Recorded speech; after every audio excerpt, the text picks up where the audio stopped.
नमस्कार। आदाब अर्ज है। आप देख रहे हैं टाइम टीवी। मैं हूं आपके साथ सुनीता शर्मा। आज राजस्थान की सियासत में आया है एक ऐसा भूचाल जिसने सत्ता की दीवारों को भी हिला दिया है। पूर्व मुख्यमंत्री अशोक गहलोत का बड़ा और बेमिसाल दावा, सीएम भजनलाल को हटाने की साजिश चल रही है। और साजिशगर कोई और नहीं बल्कि उनके अपने ही हैं। क्या वाकई बीजेपी के अंदर चल रही है एक खामोश बगावत? क्या सीएम की कुर्सी डगमगाने लगी है? आइए आपको दिखाते हैं ये पूरी रिपोर्ट, जो सिर्फ बयान नहीं बल्कि एक सियासी चेतावनी है। राजस्थान की सियासी सरजमी पर बुधवार को एक सनसनीखेज मोड़ आया, जब जोधपुर के सर्किट हाउस में प्रेस कॉन्फ्रेंस के दौरान पूर्व मुख्यमंत्री अशोक गहलोत ने भाजपा सरकार पर भीतरघात का आरोप लगाया। गहलोत ने खुलकर कहा, मुख्यमंत्री भजनलाल शर्मा को हटाने की तैयारी अंदर ही अंदर चल रही है, लेकिन उन्हें इसका अंदाजा तक नहीं। गहलोत ने इसे भाजपा के अंदरूनी संघर्ष की संज्ञा दी और कहा कि ये हालात सरकार की सियासी स्थिरता, राजनीतिक मजबूती को नुकसान पहुंचा सकते हैं। उन्होंने तंज कसते हुए कहा, भजनलाल जी पहली बार विधायक बने और सीएम की कुर्सी तक पहुंचे। ये फैसला भाजपा का था, लेकिन अब अंदर ही अंदर षड्यंत्र रचा जा रहा है। गहलोत ने इसे भाजपा के अंदरूनी संघर्ष की संज्ञा दी और कहा कि ये हालात सरकार की सियासी स्थिरता, राजनीतिक मजबूती को नुकसान पहुंचा सकते हैं। उन्होंने तंज कसते हुए कहा, भजनलाल जी पहली बार विधायक बने और सीएम की कुर्सी तक पहुंचे। ये फैसला भाजपा का था, लेकिन अब अंदर ही अंदर षड्यंत्र रचा जा रहा है। विश्लेषकों की नजर में गहलोत का यह बयान दोहरी रणनीति दिखाता है। एक तरफ भाजपा के भीतर टूटन का इशारा, दूसरी तरफ खुद सीएम भजनलाल को चेतावनी और परोक्ष समर्थन। गहलोत ने सिर्फ राजस्थान तक खुद को सीमित नहीं रखा।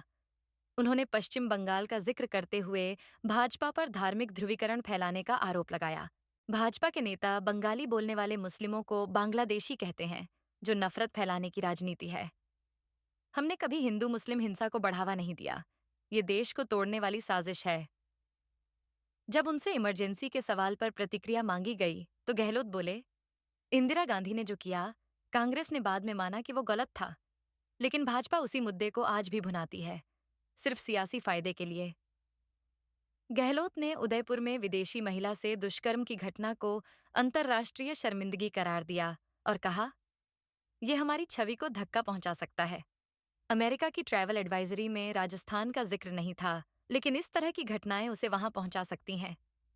गहलोत ने सोशल मीडिया और आर्टिफिशियल इंटेलिजेंस के जरिए फैलाए जा रहे भ्रम को जहरीला जाल बताया। देश की असल तस्वीर समझने के लिए आपको सच्चे सूचना स्रोतों को पहचानना होगा। भ्रम की राजनीति से खुद को दूर रखें। तो क्या बोले राजस्थान के पूर्व मुख्यमंत्री अशोक गहलोत, सुनते हैं उनकी जुबानी। उन्होंने ये कहने का 5 साल कांग्रेस शासन से ज्यादा काम है, 1.5 साल में काम है। अब पूरा प्रदेश जानता है कि हमारी दुर्गति कैसी हो रही है। कोई सुनवाई करने वाला नहीं, और ये नहीं कि सुनवाई अगर नहीं हो रही है तो शिकायत किससे करें, वो भी नहीं इनको पता। ये भी नहीं पता है कोई काम हो नहीं रहे हैं। जो हमारी स्कीमें थी शानदार, चाहे बीमा की, स्वास्थ्य की हो, पेंशन 4 महीने मिलती नहीं है। नरेगा का गरीब आदमी मजदूर है, उनको 4-5 महीने तनख्वाह नहीं मिलती, उनको मजदूरी नहीं मिलती है। बाकी पानी, बिजली, अब तो बरसात आ गई है, वरना क्या स्थिति बनी थी गर्मियों के अंदर, बिजली कटौती कितनी हुई थी। गर्मी में उन्होंने आगाह किया पानी की समस्या आएगी, तो इनको कोई सरोकार नहीं इन बातों से। अब मैं बार-बार मुख्यमंत्री कहना चाहूँगा, हम विपक्ष में हैं। जन भावना जो होती है, ये हमारे पास में जो लोग आके कहते हैं या मीडिया में खबर आती है, उसके आधार पर हम लोग बात उठाते हैं। वो समझते हैं राजनीतिक आलोचनाएं सच्चाई नहीं। हमें रहेंगे मुख्यमंत्री जी तो तकलीफ मुख्यमंत्री जी को होने वाली है। अभी से इनके खिलाफ में इनकी पार्टी के लोग लग चुके हैं, दिल्ली में भी और राजस्थान के अंदर भी। भयंकर षड्यंत्र चल रहा है इनको हटाने का, ये समझ नहीं पा रहे हैं। हम बार बार इनको समझा रहे हैं कि भाई नया एक नौजवान को चांस मिला है, पहली बार मुख्यमंत्री बन जाए, कितनी बड़ी बात है। इनको मेंटेन रखेंगे, बार बार बदलने का क्या फ़ायदा। तो ये हम तो इनके इंटरेस्ट में बता रहे हैं कि प्रदेश के अंदर जो हालात है बहुत गंभीर है, जनता त्राहिमाम कर रही है। अब इनके बाद अगर जन सुनवाई करने लग जाए तो मालूम पड़ेगा वास्तव में जनता क्या चाहती है। कार्यकर्ताओं को अपने घर में बैठा के अलग से बात करें कि भाई वास्तव में क्या स्थिति राजस्थान में, तो वो खुल के बताएगा। अब जो इनकी चारों में जो घेर बना लिए इन्होंने, वो इनकी तारीफों को कुल मान रहा होगा, अच्छी सरकार चल रही है, तो इनको समझ में आ नहीं रही है।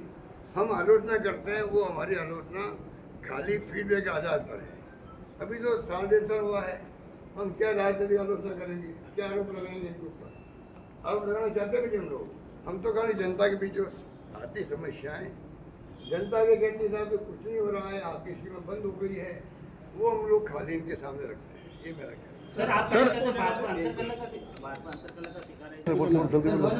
सर कल आपका प्रेस नोट आया जिस स्कूल का आप उद्घाटन करने जा रहे हैं, कल शाम का हमने मना कर दिया उनको।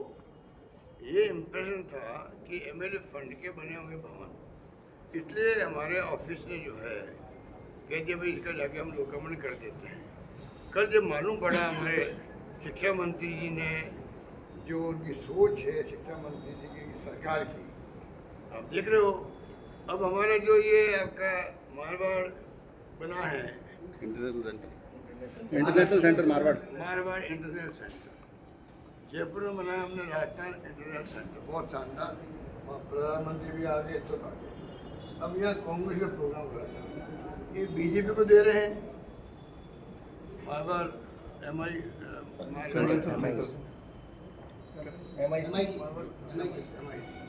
और एबीपी को दे रहे हैं, सबको दे रहे हैं। और कांग्रेस कमेटी गई करने के बाद ऑर्डर करने लग गई, पैसा जमा करने के लिए कह दिया, उसके बाद खबर आती नहीं रहा, हम लोग कैंसिल कर दिया।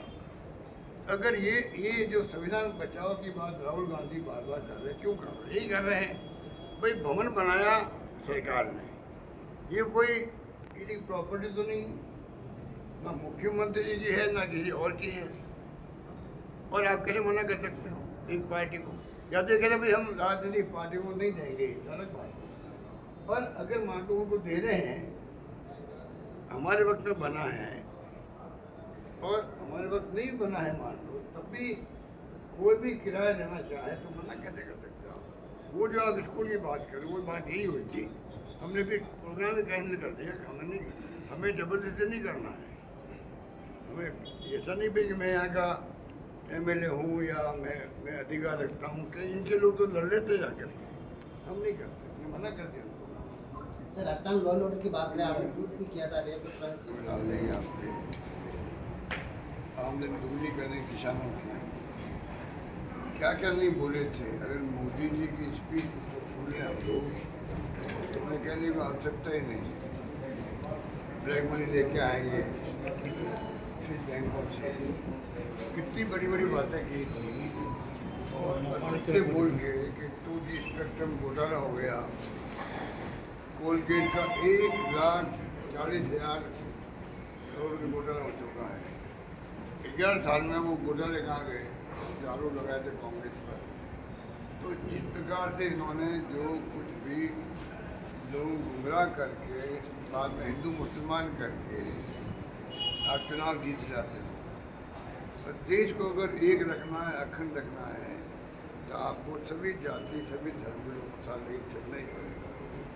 अलग अलग भाषाएं बोलते हैं, दक्षिण में तेलुगु, तमिल, मलयालम, कितनी भाषाएं हैं, बंगाली अलग है, गुजराती अलग है, मराठी अलग है। अब ऐसे मुल्क को अगर एक अखंड रखना है, तो तमाम भाषा बोलने वालों को, तमाम जातियों को, तमाम धर्मों को साथ लेकर चलना पड़ेगा। ये कांग्रेस की नीति रही है महात्मा गांधी के ज़माने से। अब नई पीढ़ी को गुमराह कर रहे हैं, वो हमारे सबके लिए चिंता का विषय होना चाहिए। सच्चाई क्या है? आजकल सोशल मीडिया है, आजकल आर्टिफिशियल इंटेलिजेंस अलग आ गई है। मैं चाहूँगा कि एआई का उपयोग सब लोग करें। एआई नई क्रांति हो रही है दुनिया के अंदर, जिसमें आपको तमाम इन्फॉर्मेशन 50 साल पहले की मिल जाएगी आपको। मैं खुद इसको यूज करता हूँ। कोई चीज़ मालूम करनी हो तो आप मालूम करो। ममता इस बंधन प्रकार का जब मामला है तो इतनी बातें कांग्रेस करने के लिए बहुत कुछ है। आज़ादी जंग हमने लड़ी थी, कांग्रेस के लोगों ने लड़ी थी। आरएसएस और बीजेपी ने अपनी उंगली भी नहीं कर रहे उस वक्त। पूछो इनको, आप भी उस वक्त यही थे, आप इनके नेता से गुजर चुके। उस वक्त में इन्होंने क्यों नहीं आज़ादी जंग में भाग लिया? आज़ादी के बाद में इंदिरा गांधी की हत्या हो गई, खालिस्तानी बनने दिया, राजीव गांधी की हत्या हो गई। इस परिवार गांधी परिवार में दो हत्याएं हो गई है। किसे कहते प्रधानमंत्री पद पर रहते हत्या हो गई। एक तरफ तो ये है इतिहास कांग्रेस शानदार कुर्बानी का त्याग का बलिदान का। आधुनिक भारत दिख रहा है साइंस में, टेक्नोलॉजी में, आधारभूत संरचना में, बड़े बड़े बांध कल कारखाने किसने बनाए? पंडित नेहरू के जमाने में। कई बातें कहने को है हमारे पास, इनके पास कहने कुछ नहीं। इनके पास हिंदुओं को भड़काने वाला कुछ भी नहीं है। आज बेरोजगारी है, उसकी चिंता इनको नहीं है। महंगाई बहुत भयंकर बढ़ रही है, उसकी चिंता इनको नहीं है। तो और क्या करेंगे? इमरजेंसी की बात करेंगे। इमरजेंसी में जो कुछ होना था, विशेष परिस्थिति में इमरजेंसी लगा दी इंदिरा गांधी जी ने, मान लो, और परिणाम हमारे खिलाफ आ गए। इंदिरा जी खुद भी चुनाव हार गई और कांग्रेस चुनाव हार गई। उसके बाद में इंदिरा जी ने और सब नेताओं ने कहा भाई ये हमारा कदम ठीक नहीं था। जब एक बार बात स्वीकार कर ली, इमरजेंसी लगाई अच्छे उद्देश्य से थे, पर उसके अंदर कई ऐसी बातें हो गई जो जनता हमारे खिलाफ हो गई, हम चुनाव हार गए हैं। उसका उन्होंने एहसास कर लिया सब नेताओं ने। अब उसके बाद में कहना कुछ भी नहीं है। आप उनको फ्रीडम फाइटर घोषित कर रहे हो, क्योंकि असली फ्रीडम फाइटर आप में तो कोई है नहीं। तब आप इनको जो जेल में गए थे उस वक्त में, उनको आप पेंशन दे रहे हो, उनका आप सम्मान कर रहे हो, उनका दिवस मना रहे हो। ये तमाम बातें वही कर सकते हैं, उनके पास कहने कुछ नहीं। कई राज्यों में है, हम सुनते हैं अगर वेस्ट बंगाल का कोई नागरिक हमारे हिंदुस्तान का नागरिक है, उसके लिए भी कहेंगे ये बांग्लादेशी है क्योंकि वो मुसलमान है। अगर ये आप ये टारगेट करोगे हमारे अपने देश के मुसलमानों को भी, जो बंगाल में रहता है या कहीं रहता है, ये बांग्लादेशी आ गया और लोग भड़क जाते हैं हिंदू मुसलमान के साथ। ऐसा डिवाइड कर दिया देश के अंदर कि धर्म के नाम पर आपस में लड़ना कोई उचित नहीं कार्य। हिंसा का कभी सपोर्ट गवर्नमेंट ने किया नहीं। ये हिंसा भले हो जाए जिनकी चिंता नहीं है, ये दुर्भाग्य है। इसलिए मैं कहना चाहूँगा कि कांग्रेस बार पूछे, अब इनको ये फंक्शन कर रहे हैं, मनाने दो। अब जनता समझ चुकी है, जनता समझ चुकी। 75 की बात 25 साल तो वो हो गए, करीब करीब मेरे ख्याल से 50 साल हो गए। 50 साल पहले के जो एक एक्शन हुआ था, उसका नतीजा कांग्रेस ने भुगत भी लिया। और वहाँ पर इंदिरा गांधी हवा चली देश के अंदर, ऐसी हवा चली हम सब एमपी बने। मैं खुद एमपी बना हूँ। इंदिरा जी के चुनाव आने के बाद में जो आंधी चली इंदिरा गांधी की, उस पर मैं एमपी बना हूँ यहाँ से, और मुझे बना 45 साल हो गए हैं। तो मेरे जैसे कैसे हिंदुस्तान लोग होंगे जो आज 45 साल के अंदर आंधी में जीत के आए थे, और फिर हम लोगों ने मेंटेन किया, हमें आशीर्वाद मिला जोधपुर जनता का, बार बार 5 बार मुझे एमपी बनाए यहाँ पर। तो कहने का मतलब ये है कि ये ऐसे लोग हैं जो इनकी अभी मीडिया इनके कंट्रोल में है। मीडिया को डरा धमका रखा है, इसलिए वो बोल नहीं पा रहा देश का मीडिया। सोशल मीडिया जम के धज्जियाँ उड़ा रहे लोगों की।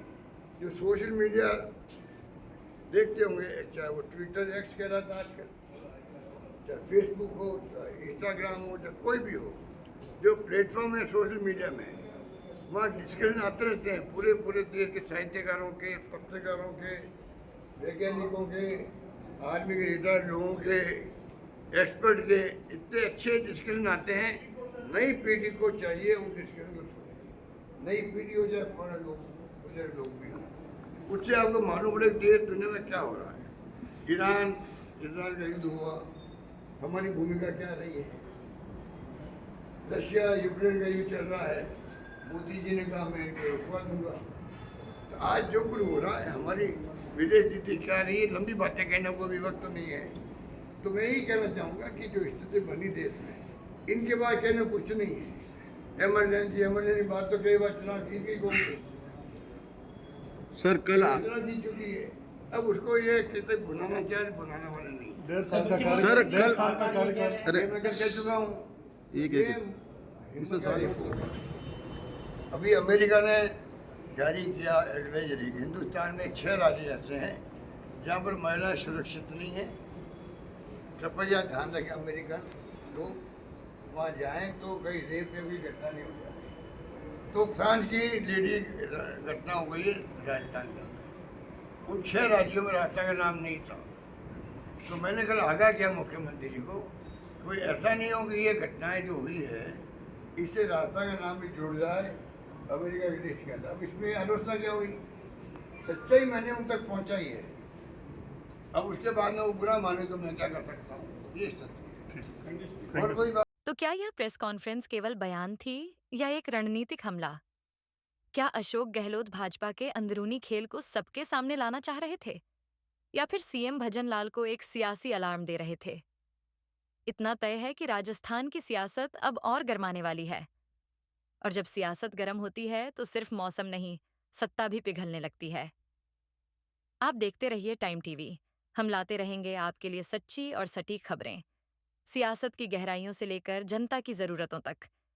ऐसी ही बड़ी सियासी खबरों के लिए बने रहिए हमारे साथ। हमारे चैनल को करें लाइक, शेयर और सब्सक्राइब। खुदा हाफिज।